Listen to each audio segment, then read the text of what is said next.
And when we do get this kind of extreme cold weather in La Crosse, it really is a health risk to anybody, but it's especially dangerous for the homeless population. News 8 Now's Tyler Jobe joins us now live in downtown La Crosse with a deeper look on how cold it's going to get. Tyler.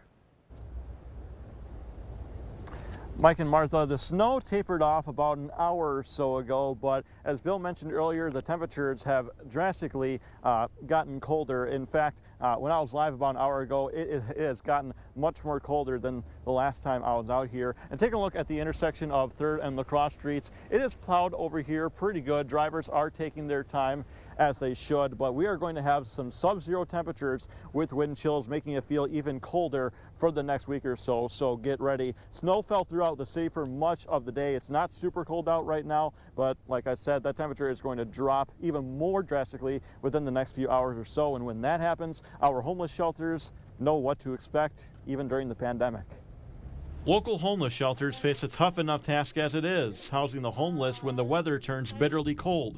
But the pandemic only makes that task harder. As weather gets tougher and it gets colder and the snow gets deeper, the risk gets greater. Major Jeff Richardson of the Salvation Army says the latest point in time count numbers found 8 people in the city without shelter. I mean, if you say, well, we missed some, even if you push it up to 10 or 20, it still is not a huge number. Normally, the Salvation Army shelter can house about 60 people. Other years, when the cold snaps have come on, I mean, it has been very packed in here. But during COVID, the capacity at the shelter drops to just 9 people. We are here to meet the need whenever somebody presents. So we have extra cots if we can accommodate them. If the shelter gets too full, they work with community partners and the county to find people a place to stay. We are managing the Econo Lodge, and that's primarily for families because we keep the singles here, and that just helps us keep a better isolation. Richardson says the Econo Lodge is already pretty full. It does get a little more risky when we open up and bring more people in, because right now we're set to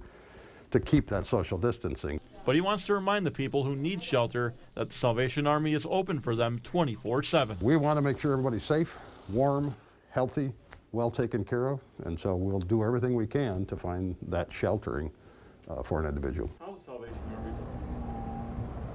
Now, the police department does tell us that they have not heard back from either the Salvation Armies or the Catholic Charities Warming Center on a need for more space. So as of now, Station 2 on St. James Street will not be an emergency warming shelter for now. I also did contact Catholic Charities Warming Center earlier today to see how they're preparing for the cold snap, but they did not get back to me. Mike and Martha. All right, thanks a lot, Tyler. We also wanted to point out that the shelter does test people for COVID-19 when they want to come inside. But up to this point, the Salvation Army says they have had no positive cases.